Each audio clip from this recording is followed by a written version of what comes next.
এই মুহূর্তে আমরা সরাসরি চোখ রাখবো একেবারে দক্ষিণ 24 পরগনার দিকে। পরিবহন প্রতিমন্ত্রী দিলীপ মণ্ডল ভোট দান করলেন, সেখানে এই মুহূর্তে আমাদের সঙ্গে রয়েছে একেবারে গ্রাউন্ড জিরো থেকে আমাদের প্রতিনিধি তোতন মাখাল, তার সাথেও আমরা কথা বলে নেব।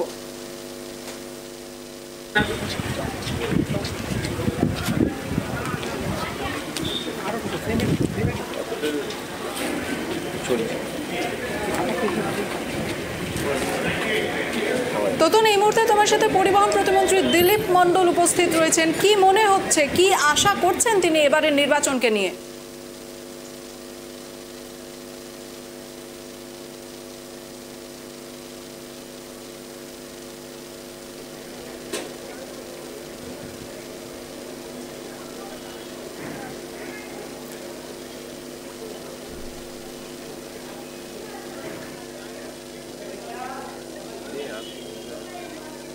আসাম আসামের চেনে কোনটা তৈরি হয়েছে?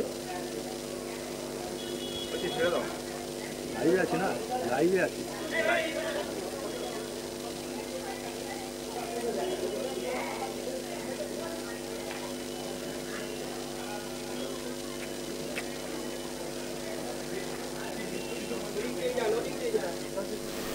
আর এই মুহূর্তে সরাসরি আমরা চোখ রাখছি দক্ষিণ 24 পরগনার দিকে। দিলীপ মণ্ডল পরিবহন প্রতিমন্ত্রী এই মুহূর্তে উপস্থিত রয়েছেন আমাদের প্রতিনিধি তোতন মাখালের সাথে। তোতন, কি জানতে পারছো দিলীপ মণ্ডল তিনি কতটা আশাবাদী এবারের নির্বাচন নিয়ে? দিশা, তোমাকে শুরুতেই জানিয়ে রাখি, 42টা আসনের মধ্যে যে আসনে সকলের নজর ছিল ডায়মন্ড হারবার কেন্দ্র, অর্থাৎ অভিষেক বন্দ্যোপাধ্যায় কংগ্রেসের সর্বভারতীয় সাধারণ সম্পাদক, তারই কেন্দ্রে বিষ্ণুপুর বিধানসভা। রাজ্যের পরিবহন প্রতিমন্ত্রী দিলীপ মণ্ডল তিনি এই মুহূর্তে ভোট দিয়ে বেরোলেন। কি বলছেন তিনি, তার কাছে সরাসরি চলে যাব। দিলীপবাবু, কি বলবেন? আজকের দিনটা খুব সুন্দর পরিবেশ আছে দেখতে পাচ্ছি, এবং ওয়েদারটা খুব সুন্দর। আর এখানকার ভোটাররা তারা শান্তিপূর্ণভাবে আসছে, লাইনে দাঁড়াচ্ছে এবং নিজের ভোট তারা নিজেরা দিচ্ছে। আমি এর আগেও বলেছি, এই ভোটটা দেশ বাঁচানোর ভোট, লাস্ট সুযোগ, এবং গণতন্ত্র বাঁচানো, সংবিধান বাঁচানো। যেভাবে দ্রব্যমূল্য বৃদ্ধি হচ্ছে, তার সাথে বেকারত্বের জ্বালা, সব দিক দিয়েই এবং একটা স্বৈরাচারী শাসন ব্যবস্থার অবসানের জন্য মানুষ তার চিন্তাভাবনা করে তারা ভোটটা দিচ্ছেন, এই বিশ্বাস আমাদের। অভিষেক বন্দ্যোপাধ্যায়ের জামানার জব্দ হবে, বিজেপি প্রার্থী অভিজিৎ দাস বলেছিলেন, এক্ষেত্রে কি বলবেন? নিজের জামানত বাজেয়াপ্ত হয়ে গেছে, এবার এসে তৃতীয় হবে না দ্বিতীয় হবে সেটা নিয়ে এখন ওদের লড়াই। অভিষেক বন্দ্যোপাধ্যায়ের জয়ের মার্জিনটা কি বাড়বে নাকি একই থাকা? 4 লক্ষ তো মিনিমাম, 4 লক্ষ মিনিমাম আমরা ঠিক করছি। আপনি ভোট দিয়ে ভোটারদের কিছু বার্তা দিলেন? এই সময়টা মানুষকে বলা মানে জিজ্ঞাসা করা মানে একটা অন্য ধরনের প্রতিক্রিয়া হতে পারে। তোতন, তৃণমূলের বিরুদ্ধে কিন্তু বহু অভিযোগ উঠছে বিগত এই 7টি দফা মিলিয়ে, সেই বিষয়ে তিনি কি বলবেন? 7টি দফা, আজকে সপ্তম দফা অর্থাৎ শেষ দফা। তৃণমূলের বিরুদ্ধে একাধিক জায়গায় সন্ত্রাসের অভিযোগ উঠছে। ভাঙড়ে, আজকে বেহালায় কৌস্তব চ্যাটার্জি সিপিআইএম যিনি নেতা অর্থাৎ সাইরাসা হালিমের ইলেকশন এজেন্ট, তার গাড়ি ভাঙচুর করা হয়েছে, কী বলবেন? আমি ওগুলো দেখিনি, ও ব্যাপার নিয়ে আমি বলতে পারবো না। আমাদের এখানে সবাই আপনারা দেখছেন শান্তিপূর্ণভাবে যে যার ভোট সেটা হবে।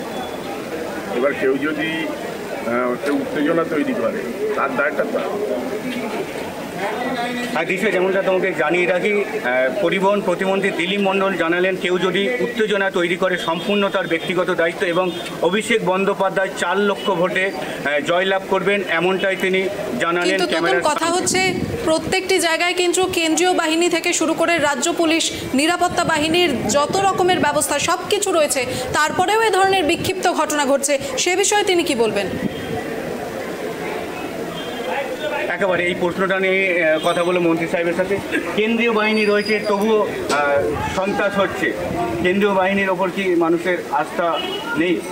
নিশ্চিত শান্তিপূর্ণভাবেই ভোট হচ্ছে। কেউ যদি অজুহাত দেখায় তাদের এটা বিরোধিতা, ওদের বিরোধিতা করাই ওদের লক্ষ্য, এবং বিভিন্ন রকমের অজুহাত দেখানো তাদের অভ্যাস, সেইভাবেই তারা করছে।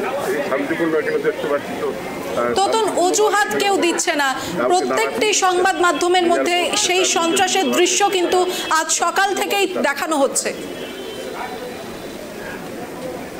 দিলীপবাবু, আপনাকে একটা কথা জানিয়ে রাখি, অজুহাত কেউ দেয়নি, প্রত্যেকটি সংবাদ মাধ্যমে সেই সব খবর প্রচার হচ্ছে যেখানে যেখানে তৃণমূল আশ্রিত দুষ্কৃতীরা সন্ত্রাস চালিয়েছে, এমনটাই অভিযোগ করা হয়েছে বিরোধীদের পক্ষ থেকে, এবং আমরা টাইপ টিভি বাংলাতেও সেই খবর সম্প্রচার করেছি।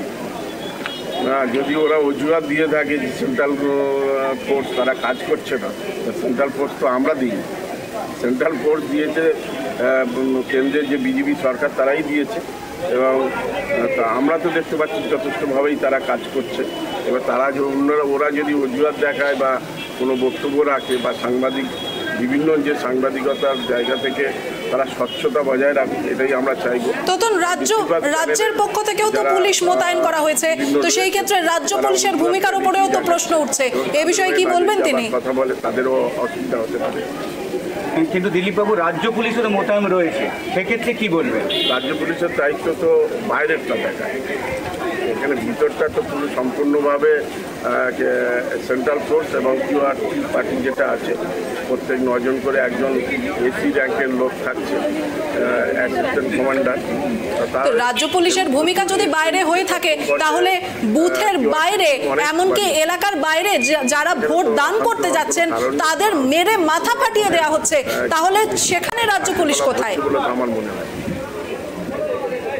কিন্তু দিলীপবাবু, রাজ্য পুলিশের ভূমিকা আপনি বলছেন বুথের বাইরে যত ঝামেলা হচ্ছে, মেরে মাথা ফাটিয়ে দেওয়া হচ্ছে, এরকম সেন্ট্রাল ফোর্স রয়েছে, কিউআরটি পার্টির একটা প্রত্যেকটা টিম আছে 9 জন করে, এবং এই দফাতে 1000টা টিম রয়েছে। 9টা লোকসভা কেন্দ্রে 1000 এমনি এই টিম তৈরি, সেখানটা এক একটা বিধানসভায় দেখা যাচ্ছে। তখন আমার প্রশ্ন, রাজ্য পুলিশ সেই মুহূর্তে কোথায় ছিল?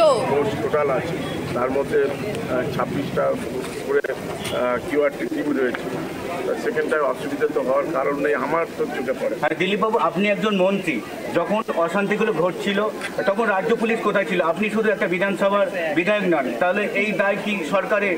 সেটা যেখানে খবর আসছে সেখানে যাচ্ছে, যৌথভাবেই যাচ্ছে। আমার তো এখন পর্যন্ত কোনো খবর নেই যে কোনো অশান্তি হচ্ছে বা কোনো রকমের। তাহলে উনি কি তার দলের থেকে আলাদা কেউ? উনি কি তার দলের থেকে আলাদা কোনো সদস্য? দিলীপবাবু, আপনি কি দলের বাইরেও এই বক্তব্যটা দিচ্ছেন যে যেখানে রাজ্য পুলিশ বাইরে রয়েছে সেখানে অশান্তি হচ্ছে, তাহলে রাজ্য পুলিশের বা রাজ্যের দায় নয়? সেন্ট্রাল ফোর্স এবং রাজ্য পুলিশ দুটো একসাথে কিন্তু কাজ করছে। কিছু জায়গা উত্তেজনা তৈরি করে দেওয়া হচ্ছে, সেই জায়গাগুলোকে যদি একসাথে কাজ করে থাকে, তার মানে সেন্ট্রাল ফোর্স আর রাজ্য পুলিশ তারা সকলেই নির্বিকার হয়ে রয়েছে, যার জন্যই এই ধরনের অশান্তিগুলো ঘটছে। তারা কেন কোনো ভূমিকা পালন করছেন না? দেখো দিশা, রাজ্যের পরিবহন প্রতিমন্ত্রী দিলীপ মণ্ডল যেটা জানালেন, রাজ্য পুলিশ এবং কেন্দ্রীয় বাহিনী তারা যৌথভাবে কাজ করছেন, কিন্তু রাজ্য পুলিশ বুথের বাইরে রয়েছে, সেই জন্য তিনি আরও কিছু বলতে চান। কিউআরটি এবং রাজ্য পুলিশ দুজন যৌথভাবেই তো যাচ্ছে, এখানে রাজ্য পুলিশ শুধু নয়, কিউআরটি টিমে সেন্ট্রাল ফোর্স থাকছে, রাজ্য পুলিশ খালি দেখানো, রাস্তা দেখানো এবং তার সঙ্গে থাকছে।